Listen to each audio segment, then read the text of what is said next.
Hola, buenas tardes, compañeras, compañeros. Bienvenida, Sofía, a la Escuela Virtual de Formación Sindical y nuestros más felices saludos por tu reciente nombramiento como directora del Instituto de Inteligencia Artificial de la UNTREF. Estamos atentos a tus palabras. Bueno, buenas tardes. Muchas gracias ante todo a la Escuela de Formación Sindical de UPCN por la invitación, a Marcela Manuel por organizar la charla. Bueno, hoy me pidieron que hable un poquito sobre el futuro del trabajo hoy, ¿no? Es un título grande, ¿no? Para poder empezar a hablar. La verdad es que cuando hablamos del futuro del trabajo, está bueno empezarnos a plantear el futuro de las empresas, el futuro de la economía, qué es lo que vemos, ¿no? Se habla mucho de nuevas tecnologías, de tecnología, ¿no? Es como algo muy recurrente que escuchamos mencionar todo el tiempo, el mundo digital, qué va a pasar con el mundo digital, con las transformaciones, la inteligencia artificial, el futuro del trabajo, tantas cosas que escuchamos hablar. Y la realidad es que a veces poco se entiende cómo se configura esta nueva economía digital o esta cibereconomía, ¿no? La realidad es que nosotros vimos distintas revoluciones industriales, ¿no?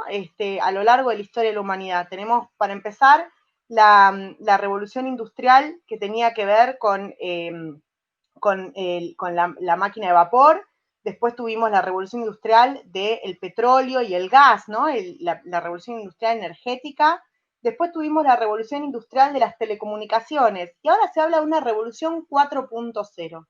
Y cuando uno habla de revolución 4.0 empieza a pensar en robots, ¿no? Y en estas cosas, estos robots medio humanoides, estos cyborgs que andan dando vuelta, y la realidad es que no los vemos en la realidad. Yo no interactúo con robots en mi vida cotidiana.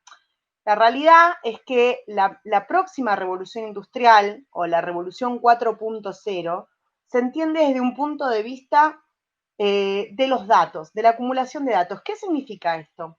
Bueno, significa que desde que empezamos a usar tecnologías de la información y la comunicación de una manera muy acelerada y de una manera muy grande, a partir de los años 90, pero después se aceleró el proceso a partir del año 2000, estas tecnologías empezaron a acumular una enorme cantidad de datos de nosotros, una enorme cantidad, al punto tal que hoy se le llaman Big Data, ¿no? Son los macrodatos, los datos grandes.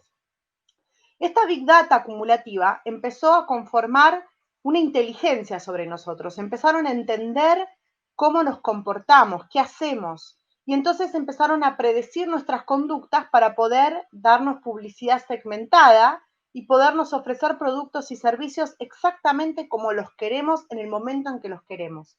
Esto lo vemos todo el tiempo funcionando cuando entramos en internet a buscar un hotel por ahí para pasar el fin de semana con la familia y después nos sigue apareciendo publicidad de ese mismo hotel. Esto es la Big Data puesta al servicio de la publicidad, del consumo. Este fue el primer gran uso que se le hicieron a los datos. Y esto es lo que conforma, esta predicción de nuestro comportamiento es lo que realmente conforma la revolución 4.0. Es lo que hace que la predicción de nuestro comportamiento transforme todas las maneras que tienen hoy las empresas de producir y por ende nosotros de trabajar. En esta primera fase de la revolución industrial, lo que se vio fue un proceso de acumulación de datos solamente para la publicidad, pero después empezaron a utilizar otro tipo de usos a estos datos. Uno de los mayores usos que generó un escándalo a nivel internacional fue el uso para fines, así como pueden orientar nuestro consumo, pueden orientar también otro tipo de gustos, como por ejemplo nuestras inclinaciones políticas. Y este fue el caso de Cambridge Analytica. El caso de Cambridge Analytica fueron los datos puestos al servicio de orientación de campañas políticas para poder influenciar a los consumidores, digamos, ¿no? A los ciudadanos, que no somos consumidores, a los ciudadanos cuando vamos a votar en las elecciones. Toda esta inteligencia se hizo hacia los ciudadanos, hacia los consumidores, hacia nosotros que caminamos por la calle para poder vendernos mejores productos y servicios o para poder influenciar nuestras decisiones de consumo o nuestras decisiones de voto, por mencionar algunas decisiones. También decisiones respecto a nuestra salud, respecto a la cultura, respecto a la información, respecto a cómo nos informamos, qué tipo de medios digitales leemos, el esparcimiento de las noticias falsas, ¿no? También esto es un gran problema porque la Big Data se utiliza para segmentar a quienes le van a hacer llegar determinada información para poder influenciar sus decisiones y su visión del mundo, ¿no? Bueno, pero esta Big Data, este proceso de espiar a los consumidores y a los ciudadanos ya terminó. Esto ya saben toda la información que necesitaban saber de nosotros, no tienen ningún problema en conocer toda esta información, en saber exactamente cómo operarla para poder influenciarnos. Esto ya está sumamente aceitado. Ahora empezó un nuevo proceso en esta revolución 4.0, que es el proceso de inteligencia o de captar datos del lado productivo, o sea, de las empresas. ¿Para qué? Bueno, para poder cambiar las cadenas globales de valor, para poder cambiar las maneras logísticas en las cuales se desarrollan las cadenas globales de valor. Entonces, si yo hago inteligencia, si yo acumulo una enorme cantidad de datos de las empresas, lo que puedo hacer es empezar a ofrecerles mejores servicios logísticos, financieros, contables, para poder acomodar mejor las cadenas globales de valor y poder ordenarlas a través de inteligencia artificial, a través del desarrollo de algoritmos que puedan organizar mejor la producción. Evidentemente, en esta organización de la producción entra también el espiar o el tener datos de los trabajadores. Nosotros como trabajadores cada vez producimos una mayor cantidad de datos porque estamos sumamente conectados a través del teletrabajo, a través de plataformas digitales, a través de nuestras computadoras. Ofrecemos a nuestro empleador una enorme cantidad de datos personales sobre cómo nos desarrollamos como trabajadores. Todos esos datos sirven para generar tecnologías que nos ordenen o que nos disciplinen o que de alguna manera nos puedan reemplazar también, ¿por qué no? Entonces, la inteligencia artificial se genera espiando a los trabajadores, captando información de ellos, para generar inteligencia que los reemplace o que los ordene, que les diga exactamente qué tienen que hacer, en qué momento y a qué hora del día, o los discipline también, como en el caso de las plataformas digitales, que lo vemos muy claramente, donde un algoritmo disciplina a un trabajador diciéndole, bueno, no vas a tener más caudal de trabajo, menos caudal de trabajo, veremos si te dejo loguearte el día de mañana o te disciplino dándote una suspensión, ¿no? No dejándote loguear a la plataforma. Entonces, esta inteligencia que se hace sobre el trabajador exige una nueva agenda de derechos laborales. ¿Cuál es esta nueva agenda de derechos laborales? Bueno, primero y fundamental, la protección de datos de los trabajadores. Los trabajadores, si producimos toda esta información, bueno, entonces tenemos que empezar a ser conscientes que esa información es tomada de nosotros, entonces necesitamos que se nos informe y que nosotros demos expreso consentimiento de los datos que vamos a aportar a nuestro empleador para la función productiva. Pero no solamente eso, también evidentemente es importante no solamente tener conciencia de los datos que damos, sino también pedir que no se tomen datos que no tengan que ver con la función productiva de la empresa o del empleador. Por ejemplo, datos sobre mi afiliación sindical, sobre mi religión, sobre mi orientación sexual, sobre mis gustos, sobre mis usos y costumbres. Esos datos no deberían ser recabados por ningún empleador ni deberían tenerlos. También a la vez es importante empezar a pensar que esos datos no pueden ser vendidos por el empleador. ¿Cuántas veces nos ha pasado de que tenemos nuestros datos en una empresa, la empresa sabe de nosotros y nos empiezan a llegar ofertas bancarias, de seguros y demás? Eso es porque la empresa ha vendido la base de datos de nuestro sueldo, de nuestros ingresos, y entonces vienen empresas a ofrecernos productos customizados o orientados a nuestro nivel de ingreso, que lo saben exactamente porque saben cuánto ganamos de sueldo, porque el empleador los ha vendido. Evidentemente, los empleadores no deberían poder vender nuestros datos personales o laborales. No podríamos empezar a formar parte como trabajadores de esa Big Data que alimenta algoritmos a nivel internacional. ¿Es esa la única agenda de protección? No. También necesitamos el derecho a poder decir que nos borren los datos cuando así lo querramos. O sea, no está bien que un trabajador no pueda tener derecho a, cuando se desvincula de su empleador, a decir, quiero que elimines mis datos, no quiero que queden en tu base de datos. Todos los datos que yo produje, porque son datos míos, son de mi propiedad, yo los hice. Entonces tenemos que el trabajador sea consciente de los datos que están tomando, poder regular qué hace o qué no hace nuestro empleador con esos datos, pero también a la vez poder exigir que se eliminen cuando el trabajador así lo requiera. Esa es una agenda, es la agenda de derechos sobre los datos de los trabajadores, de protección de datos de los trabajadores. La ley argentina con la ley de datos personales tiene muchos de estos principios ya consagrados, pero necesitamos ir por una nueva agenda de protección de datos de los trabajadores para protegerlos de todas estas amenazas que tenemos en cuanto a la alimentación de inteligencia artificial y al disciplinamiento de la fuerza de trabajo a través de algoritmos o a través de mecanismos que nos califican como trabajadores a nivel institucional. Pero también hay otro tipo de derechos laborales que vienen junto con la Agenda 4.0. Otro derecho laboral fundamental a conquistar dentro de esta nueva revolución industrial es el derecho a desconexión digital. El derecho a desconexión digital se habló mucho últimamente por el tema del teletrabajo, instancia del teletrabajo, y la gente lo tiende a confundir creyendo que es el derecho que tiene un trabajador a simplemente apagar su computador y decir terminé mi jornada de trabajo por hoy. El derecho a desconexión no es eso. El derecho a desconexión es mucho más que eso. Es el derecho que tiene cualquier trabajador no solamente a desconectar mis dispositivos digitales, sino a no recibir comunicaciones desde los espacios de trabajo fuera de mi jornada de trabajo. ¿Esto por qué es? Bueno, simplemente porque es muy difícil para un trabajador decir desconecto mis dispositivos digitales, porque normalmente en nuestros dispositivos digitales está fusionada nuestra vida laboral con nuestra vida familiar, nuestra vida privada con nuestra vida pública. Se fusionan en nuestro teléfono. Muy poca gente tiene un teléfono específico para su espacio de trabajo y otro teléfono específico para sus relaciones personales privadas. Con lo cual es muy importante empezar a entender que se necesita una nueva agenda de desconexión digital. La desconexión digital tiene que ver con la salud mental de la persona, porque si bien yo puedo clavarle el visto al mensaje de mi jefe o de mi compañero de trabajo, yo igual me quedo pensando que al otro día tengo que hacer tal cosa, tengo que contestar tal mail, tengo que hacer tal otra, me quedo pensando en la lista interminable de tareas que quedan en mi cabeza que tengo que resolver al otro día. Entonces no desconecto nunca, no disfruto nunca de mi tiempo libre. Necesitamos recuperar la soberanía sobre nuestro tiempo libre porque esto es fundamental para la salud mental de los trabajadores.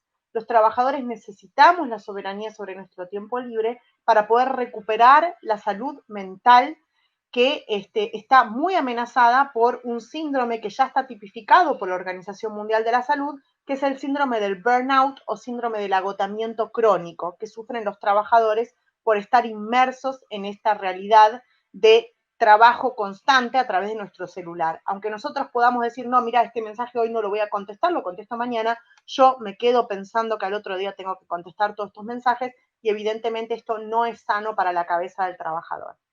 Ahora bien, el derecho a desconexión también es derecho por la igualdad de género. No solamente es derecho por la salud mental de los y las trabajadores, sino también que es un derecho por la igualdad de género. ¿Cómo es esto que es un derecho por la igualdad de género? Bueno, porque evidentemente si es visto como tener puesta la camiseta de mi empleador, el hecho de que yo responda mensajes fuera de mi jornada de trabajo, aquellos que son más susceptibles de poder responder estos mensajes, evidentemente son aquellos que no se hacen cargo de la economía del cuidado. ¿Quién puede responderle el mensaje al jefe cuando llego a mi casa y tengo que hacer la tarea con los chicos, tengo que cocinar, tengo que ir a hacer las compras, tengo que bañar a mis familiares, tengo que hacer un montón de tareas del hogar, de la economía del cuidado? Evidentemente, si las mujeres somos las que más nos hacemos cargo de esta economía del cuidado, somos las que tenemos menos chance de poder contestar estos mensajes en tiempo y forma y por ende se nos percibe como menos comprometidas con nuestros espacios de trabajo. Entonces, recuperar la soberanía sobre el tiempo libre es eliminar esta habilidad adicional que se le pide a los trabajadores y que realmente sea visto como una falta de respeto y como una intromisión a la vida privada del trabajador y no como una habilidad adicional a conquistar. No solamente eso, sino que también recuperar la soberanía sobre nuestro tiempo libre es también permitir que los hogares se organicen mejor la economía del cuidado de una manera más equitativa. Evidentemente, si alguien llega de trabajar y un teléfono no para de sonar con mensajes de trabajo, se interpone la excusa de tengo que contestar, entonces no puedo ayudar a cocinar, no puedo cooperar con la casa, no puedo hacer un montón de cosas. Entonces, si las familias logran recuperar la soberanía sobre su tiempo libre, evidentemente esto va a contribuir hacia la igualdad de género, va a contribuir a que las familias puedan organizarse mejor. Entonces, esta es una nueva agenda de derechos laborales, tanto el derecho a desconexión como la protección de datos de trabajadores, son los dos nuevos desafíos que tiene el movimiento sindical de cara a la revolución 4.0. ¿Son esos los únicos dos desafíos que tiene? Bueno, evidentemente no. También hay otros desafíos que tienen que ver sobre todo con el sindicalismo global, con el sindicalismo internacional. UPCN está enmarcada dentro de la Internacional de Servicios Públicos, dentro de la ISP, y me parece que el rol de los sindicatos globales empieza a ser fundamental en la conquista de derechos laborales. ¿Por qué? Porque evidentemente el teletrabajo y las nuevas formas de trabajar traen una nueva agenda de contrataciones transnacionales. Evidentemente, si yo puedo tener un trabajador contratado en un lugar, pero ese trabajador puede trabajar desde su casa, bien lo puede hacer desde el interior del país o bien lo puede hacer desde fuera del territorio nacional. Y entonces muchas empresas o empleadores van a querer empezar a contratar trabajadores fuera de las fronteras, allá donde las leyes laborales son más laxas, son más permisivas, hay menos derechos laborales conquistados, entonces, por ende, pueden precarizar más el empleo. Entonces, en este sentido, el sindicalismo internacional, el sindicalismo organizado a nivel transnacional en defensa de los derechos de los trabajadores, que logre igualar derechos hacia arriba y no hacia abajo, o sea, no buscamos que Argentina baje los derechos laborales conquistados a estándares más bajos, sino al contrario, subir lo de los países vecinos que tienen estándares laborales más laxos, sería la estrategia correcta a seguir y para eso el sindicalismo internacional es una pieza clave en todo esto. Evidentemente también el sindicalismo global como una fuerza capaz de poder llevar demandas a nivel internacional, como un impuesto a las transacciones financieras para poder financiar programas de desarrollo, para poder financiar soberanía digital y no colonialismo digital, es fundamental. ¿Qué significa esto? Bueno, evidentemente la tecnología no se desarrolla fundamentalmente en la República Argentina, ni siquiera en América Latina. Los mayores desarrolladores de tecnología de punta hoy a nivel global son dos países, Estados Unidos y China, ni siquiera la Unión Europea, ni siquiera la Unión Europea, son Estados Unidos y China. Con lo cual, si no empezamos a tener una estrategia de industrialización digital, lo que se va a ver en el largo plazo es dos países que producen tecnología y que nosotros nos volvemos meros usuarios o compradores de esa tecnología. Esto tiene un montón de problemas porque primeramente, obviamente nos limita a nosotros en nuestras ventajas comparativas y nos hace ser dependientes tecnológicos de otros países, cosa que no queremos. Refuerza una idea de colonialismo digital y no industrialización digital, que es lo que queremos buscar en la República Argentina, si es que queremos tener puestos de trabajo de calidad de cara al futuro, tecnologizados, industrializados, pero también el otro problema que genera es en cuanto a términos culturales, por ejemplo. Las tecnologías que son diseñadas en otros países son diseñadas con otros estándares culturales, con otras ideas, con otros desarrollos, y si la tecnología empieza a permear todos los órdenes de nuestra vida, desde nuestro trabajo, nuestro estudio, la educación, la salud, la cultura y todo lo que somos como personas y como países y como ciudadanos, evidentemente una tecnología diseñada por otro país con otros estándares va a impactar de manera negativa en nuestra ciudadanía, en nuestra cultura, en nuestro ser argentina. Entonces hay que empezar a tener desarrollo de tecnología nacional, sobre todo en sectores estratégicos, como la educación, como la cultura, como la salud, sectores donde no podemos permitir que capitales transnacionales sean los que organizan las nuevas formas de educar, de impartir o distribuir cultura, o de la manera de tener salud, ¿no? Son nuestros servicios públicos. En ese sentido, los servicios públicos corren muchísimo riesgo de ser privatizados de manera indirecta.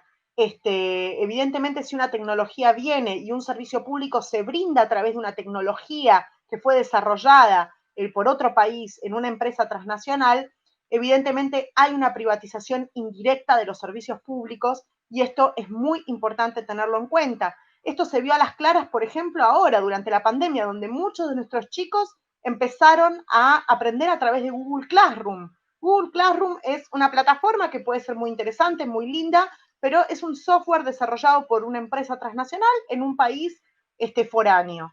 Y me parece que puede no necesariamente atender las demandas de nuestros chicos, sobre todo de chicos del interior o con baja inserción digital. Entonces, es importante, en términos de soberanía digital y para no hacer una privatización indirecta de la educación o de cualquier servicio público, desarrollar estas plataformas a nivel nacional con una estrategia de país.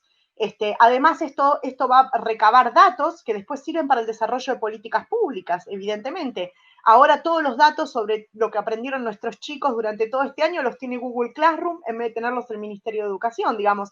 Estas son las consecuencias, ¿no?, de no tener una plataforma propia. Y me parece que en ese sentido una agenda de desarrollo de tecnología nacional, sobre todo en los servicios públicos, es fundamental para no tener una privatización indirecta de nuestros servicios públicos, para no tener una privatización indirecta y poder desarrollar una industria, una estrategia de industrialización nacional, no de colonialismo digital. Ahora bien, para ir cerrando un poco, porque a mí tampoco me gusta hacer exposiciones extremadamente largas, me parece que se pierde los mensajes que uno quiere dar. Sí, es cierto que este nuevo mundo del trabajo nos impone muchos desafíos. Algunos de ellos los dije acá, pero sí hay una economía digital que está fuertemente dictaminada por dos modelos. El modelo norteamericano, donde prevalecen las empresas, y el modelo chino, donde prevalece el Estado, ¿no? Son como los dos modelos de economía digital que hoy están en disputa en términos geopolíticos. Creo que la República Argentina puede tener un tercer modelo, una tercera posición, una tercera vía, donde haya participación público-privada, donde haya defensa de la privacidad, tanto de los trabajadores como de los consumidores, como de los ciudadanos, donde se puedan pactar fuertes regulaciones de protección de datos de los ciudadanos en general y de los trabajadores en particular, y donde se puedan armar acuerdos de privacidad específicos para cada sector, ¿no? Y para cada requerimiento, para cada nueva tecnología. Evidentemente, si vamos a desarrollar una tecnología educativa, se necesita un acuerdo de privacidad pautado con los gremios docentes, pautado con los gremios que representan a los trabajadores de la educación. Si vamos a hacer una tecnología para el sector salud, se necesita un acuerdo de privacidad pautado con el sindicalismo que representa al sector sanidad, y así con cada sector de la economía. Me parece que es importante empezar a entender que el Estado no tiene que ser tampoco una aspiradora que capte datos, que después pueda devenir el día de mañana, si cambia un gobierno y viene un gobierno autoritario, en una persecución de los trabajadores, en una persecución de los ciudadanos, porque tienen una enorme cantidad de datos de nosotros. Entonces, acuerdos de privacidad pautados con los gremios y con las instituciones que representan a los consumidores, en una política de concertación, en una política democrática, en una política abierta, es la garantía de poder tener un modelo distinto a lo que se ve hoy día en China con el sistema de crédito social chino, o a lo que se ve en Estados Unidos con empresas privadas que tienen una enorme cantidad de datos de los trabajadores y de los consumidores, y que evidentemente no respetan la democracia, no respetan las instituciones, no respetan absolutamente nada, y eso se vio claramente en los escándalos de Cambridge Analytica y los escándalos de Facebook, donde se vendió información para ganar 2 puntos o 3 puntos porcentuales en una elección.